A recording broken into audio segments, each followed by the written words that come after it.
Selamat berjumpa lagi di Warung Kebanggaan Nusa dan Bangsa Budayanti. Sekarang kita akan kembali lagi diperlihatkan dengan kemunculan sesosok yang berasal dari klan iblis leluhur. Dikatakan background dari sosok ini benar-benar sangat mendominasi di antara klan di alam 10.000 iblis. Sosok pria yang baru saja datang pada saat ini tersenyum ke arah Xiao Yan dan mulai berbicara. Sosoknya berkata bahwa meskipun dirinya memiliki kekuatan yang sangat kuat, tetapi dirinya sepertinya tidak akan berani menyinggung kekuatan di belakangnya. Mendengar hal tersebut, Xiao Yan pada saat ini tersenyum hingga pada akhirnya Xiao Yan juga segera berbicara dengan lembut. Xiao Yan berkata, memang apakah kekuatan yang berada di belakang si pria? Jika begitu permasalahannya bagaimana jika seperti ini? Mungkin si pria juga tidak akan berani menyinggung kekuatan di belakang Xiao Yan. Setelah selesai berbicara, aura yang memancar dari tubuh Xiao Yan seketika melonjak menekan si pria. Sementara itu si pria juga pada saat ini menggertakkan giginya merasakan aura kuat dari Xiao Yan. Sosoknya juga segera melancarkan aura yang bahkan lebih ganas dan mulai kembali berbicara kepada Xiao Yan. Sosoknya berkata bahwa ini adalah alam besar 10.000 iblis. Jika dirinya berani menghentikannya hari ini maka akan sangat mustahil baginya untuk bisa meninggalkan alam ini. Menanggapi hal tersebut, Xiao Yan pun tersenyum dan bertanya bolehkah dirinya tahu kekuatan apa yang pada akhirnya membuatnya begitu sombong. Mendengar apa yang dikatakan oleh Xiao Yan, si pria pada saat ini berpikir tampaknya Xiao Yan mulai takut kepadanya.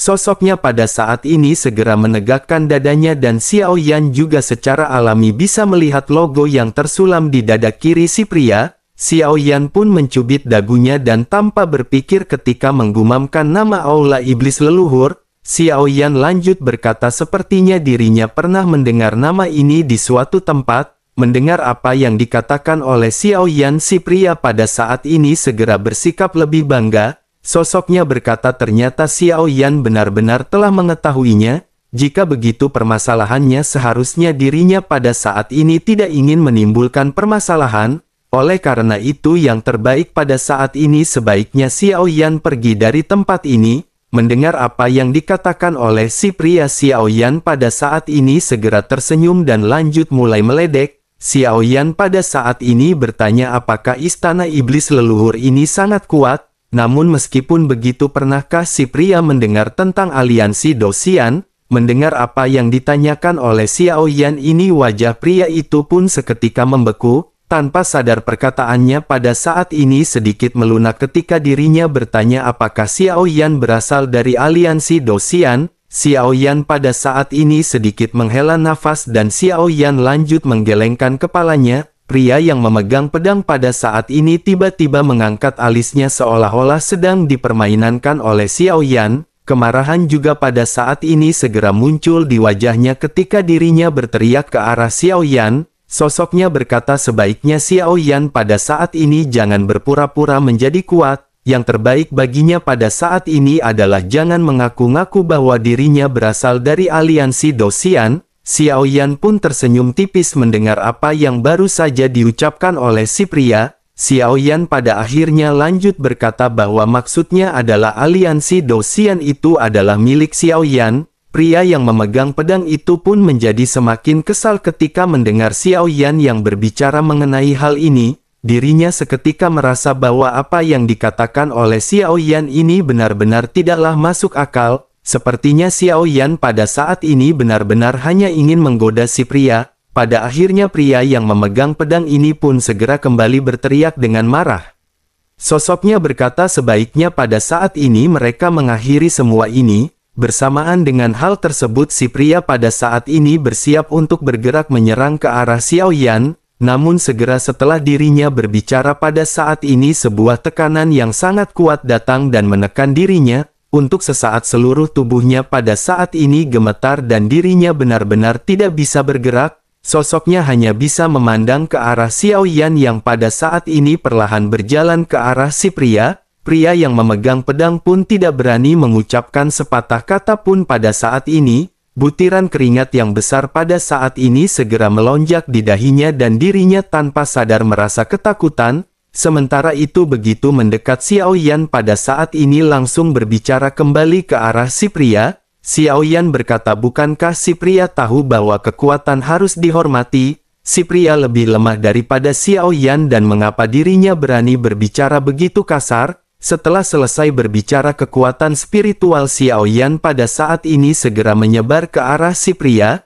Sementara itu si pria pada saat ini segera berkata bahwa Xiao Yan sepertinya tidak akan berani membunuhnya jika dirinya mati di sini, maka istana iblis leluhur tidak akan melepaskan Xiao Yan. Semua ras yang berada di sini juga akan diperiksa secara acak. Selain itu, bukankah Xiao Yan ingin melindungi mereka yang berada di sini?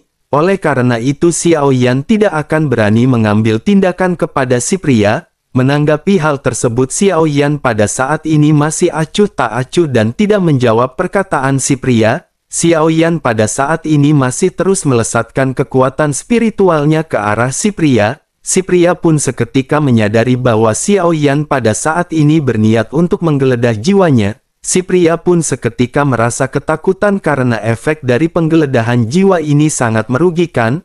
Begitu penggeledahan ini dilakukan, maka jiwa dari si pria akan rusak parah. Selain itu, kerusakan ini juga merupakan kerusakan yang permanen dan sangat sulit untuk disembuhkan. Si pria pada akhirnya menggeretakkan gigi dan mengerti bahwa tindakan Xiao Yan ini sama sekali tidak main-main. Dirinya pun segera meminta Xiao Yan untuk menunggu. Sosoknya lanjut berkata bahwa dirinya akan memberitahu apapun yang diinginkan oleh Xiao Yan. Menanggapi hal tersebut, Xiao Yan pada saat ini hanya tersenyum karena Xiao Yan sungguh tidak akan mempercayai orang lain. Xiao Yan pada saat ini masih terus melesatkan kekuatan spiritualnya membuat si pria benar-benar mengeluarkan keringat segede-gede jagung. Pada akhirnya si pria pun segera berkata bahwa dirinya benar-benar berani mempertaruhkan segalanya. Dirinya berani mengorbankan esensi darah dan jiwanya selama senior mengembalikan hal tersebut. Setelah semuanya selesai, setelah selesai berbicara, sosoknya menggigit ujung lidahnya dan setetes darah seketika muncul melihat esensi darah dan jiwa ini. Xiao Yan pun sedikit tersenyum dan Xiao Yan pada saat ini berhenti. Xiao Yan pun segera melambaikan tangannya untuk mengambil esensi darah dan jiwa dari si pria. Xiao Yan pun lanjut berkata bahwa hal ini benar-benar sangat bagus. Mengapa tidak sedari awal si pria melakukan hal tersebut sehingga tidak perlu ada kekerasan? Beruntung Xiao Yan bukanlah orang yang haus darah dan Xiao Yan khawatir si pria sudah lama mati. Setelah selesai berbicara, Xiao Yan pada akhirnya segera menarik tekanannya dan barulah pada saat itu si pria merasa lega. Sementara itu Xiao Yan pada saat ini senyum dan berkata kepada si pria sebaiknya dirinya bersikap baik. Pria yang sebelumnya sombong pada saat ini benar-benar telah kehilangan semua kesombongannya. Sosoknya pada saat ini hanya bisa mengangguk dengan patuh ke arah Xiao Yan sepenuhnya. Dirinya pada akhirnya segera berkata bahwa Tuan bisa memanggilnya dengan sebutan Jieyi. Xiao Yan pada saat ini hanya terdiam sebelum akhirnya Xiao Yan segera kembali terfokus ke bawah pohon raksasa. Xiao Yan pun lanjut berkata bahwa jika tebakannya benar, alasan mengapa pohon 4 transformasi bisa menghasilkan buah pasti ada hubungannya dengan benda-benda yang berada di bawahnya. Mendengar gumaman Xiao Yan ini, si pria yang bernama Jieyi pada saat ini seketika mengangguk. Sementara itu Xiao Yan pada saat ini berpikir bahwa tanah di sini mengandung aura yang aneh. Aura ini sepertinya sangat familiar dengan aura Xiao Yan, tetapi intensitasnya tidak sebanding dengan jantung api. Aura ini lebih seperti api aneh atau api surgawi di benua Doki. Namun Xiao Yan pada saat ini tidak bisa memastikan hal tersebut jika Xiao Yan tidak bisa pergi ke bawah. Sementara itu Jieyi pada saat ini tidak berani menyembunyikan apapun terhadap Xiao Yan. Sosoknya langsung berkata bahwa ini adalah cabang dari api iblis. Kebetulan dirinya mengembun menjadi sub api di bawah pohon 4 transformasi. Sejumlah besar energi langit dan bumi telah dikumpulkan di sini yang membuat pohon 4 transformasi menghasilkan buah. Xiao Yan pun sedikit mengerutkan kening saat mendengar yang bernama api iblis. Melihat ekspresi Xiao Yan ini, Jieyi pada saat ini kembali lanjut menjelaskan. Sosoknya berkata bahwa ada 10 api iblis di dunia, 10.000 iblis. Sekarang ada 6 yang telah ditemukan dan mereka yang telah memperoleh api iblis ini mereka akan bisa menjadi orang kuat teratas di alam 10.000 iblis. Selama mereka dapat memperoleh api iblis ini, mereka akan bisa mengaktifkan sepenuhnya garis keturunan klan iblis masing-masing. Mendengar apa yang dikatakan oleh Jie Xiaoyan pada saat ini benar-benar sedikit terkejut. Xiaoyan pada akhirnya segera berkata, ternyata nyala api ini memiliki efek yang ajaib. Namun jika begitu permasalahannya, apakah menurut Jie ada api iblis di bawah pohon raksasa ini?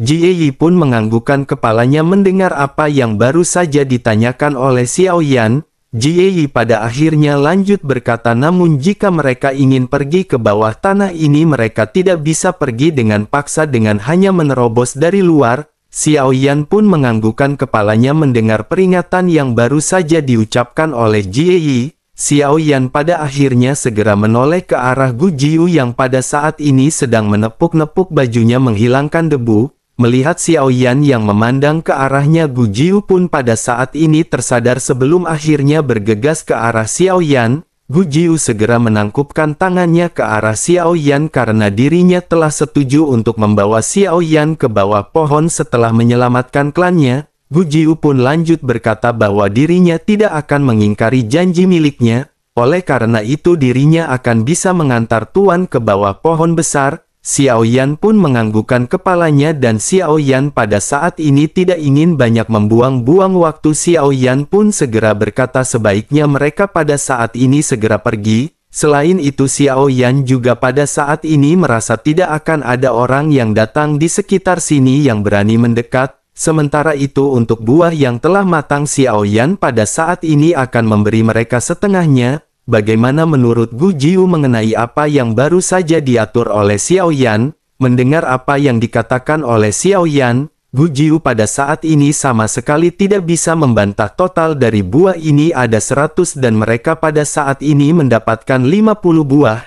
Gu Jiu berencana memberikan setengahnya kepada klan Xuan Lang. Bagaimanapun mereka tidak pernah menyerah dan orang yang setia seperti itu harus dibayar dengan penuh. Sementara itu di sisi lain Jie pada saat ini terbatuk 2 kali dan matanya tertuju menunjukkan harapan kepada Xiaoyan. Xiaoyan segera menyadari bahwa Jie juga menginginkan buah tersebut, namun Xiaoyan pada saat ini berkata dengan dingin bahwa Jie tidak memerlukan benda-benda ini. Selain itu Jie juga pada saat-saat ini harus bergegas maju terlebih dahulu memimpin mereka untuk masuk.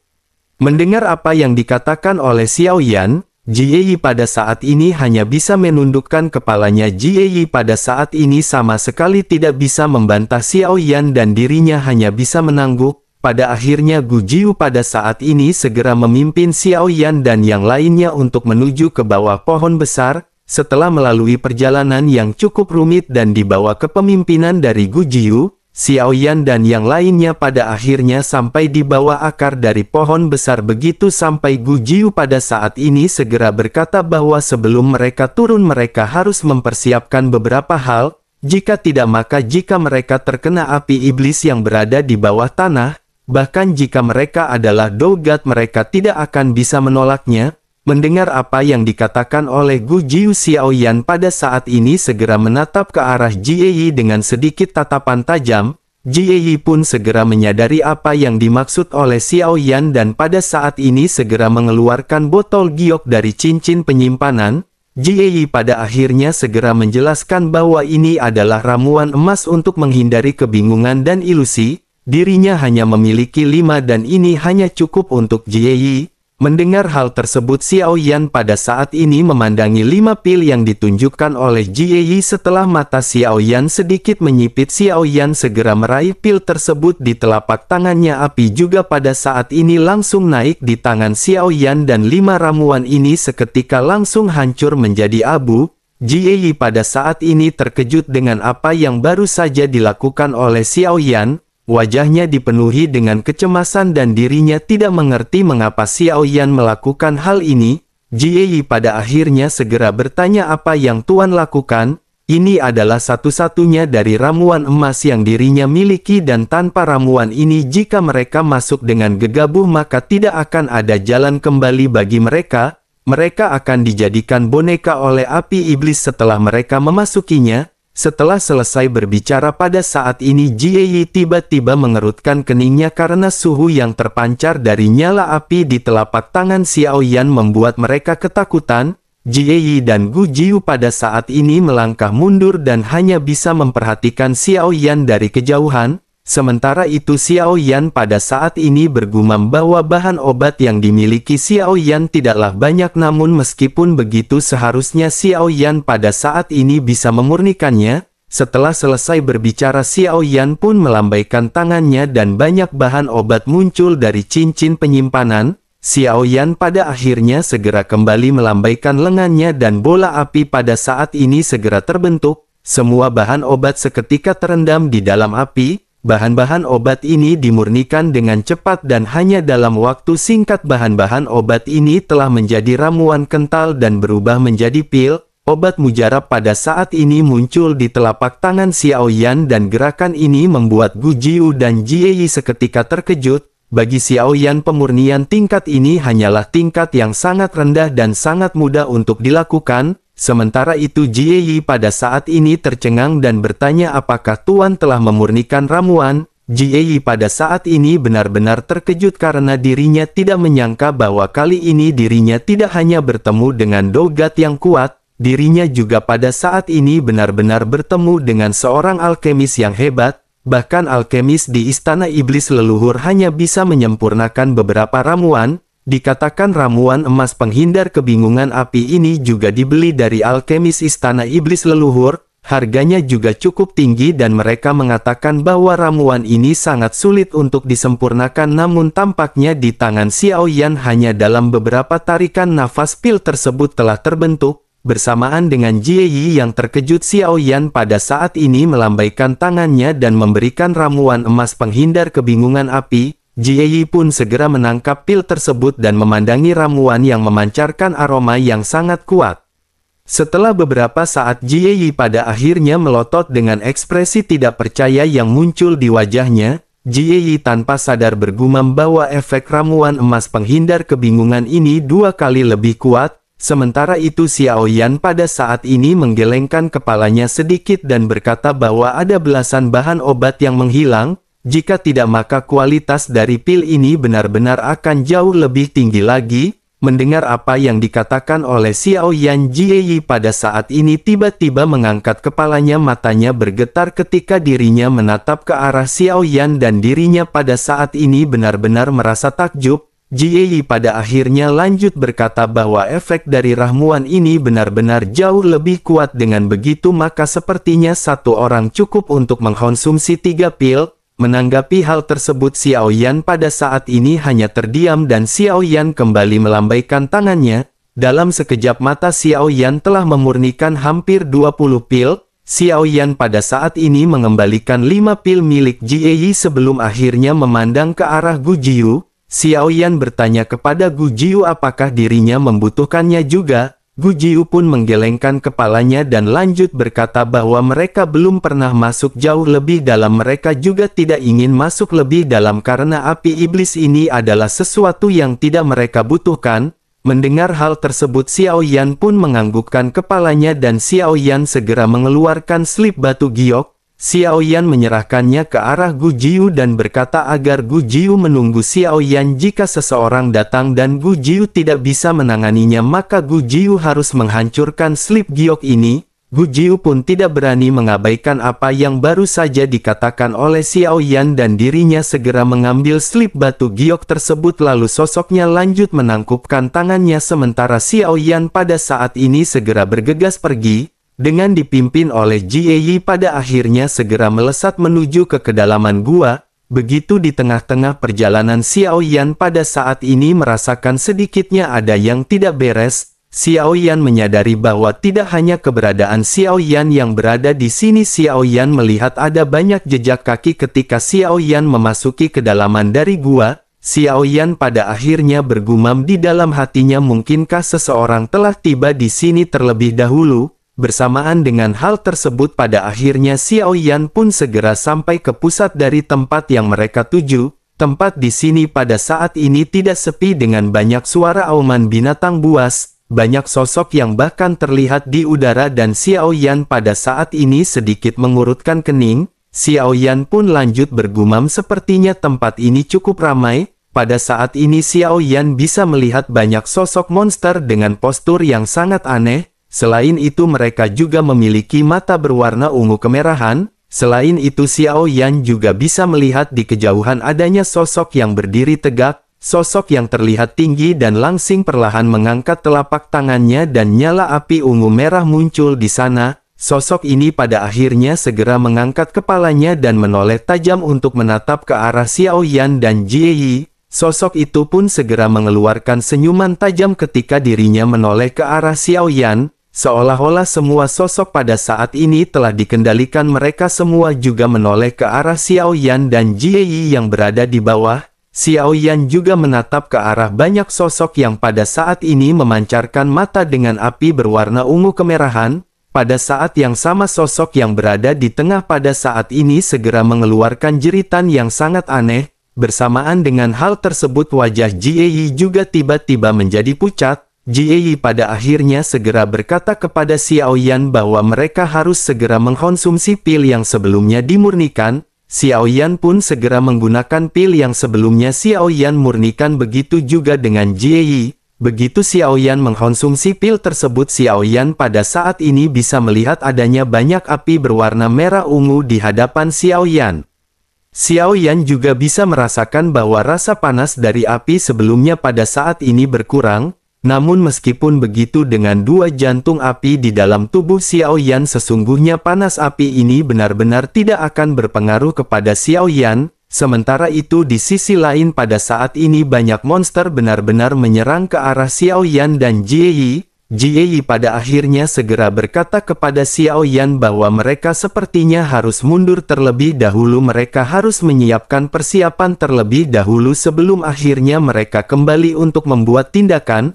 Mendengar apa yang dikatakan oleh Jie Yi, Xiao Yan pada saat ini segera mengangkat tangannya. Xiao Yan berkata kepada Jie Yi bahwa dirinya harus mengikuti Xiao Yan dan menghabisi makhluk-makhluk ini. Jie Yi pada saat ini benar-benar terkejut dengan apa yang baru saja diperintahkan oleh Xiao Yan, namun Jie Yi pada saat ini tidak bisa membantah perkataan Xiao Yan dan hanya bisa mengikuti Xiao Yan dari belakang. Sementara itu Xiao Yan pada saat ini memperhatikan sosok-sosok yang menyerang ke arahnya. Xiao Yan pada saat ini juga bergumam bahwa jika tebakannya benar, makhluk-makhluk ini sepertinya telah diubah dan dikendalikan oleh api iblis. Xiao Yan juga pada saat ini menatap ke arah sosok yang berada di kejauhan dan Xiao Yan sepertinya tidak boleh membuang-buang banyak waktu. Tampak sangat percuma bagi Xiao Yan untuk berhadapan dengan makhluk-makhluk yang menyerang ke arah Xiao Yan. Satu-satunya cara pada saat ini adalah Xiao Yan langsung menghabisi sosok yang mengendalikan makhluk-makhluk ini.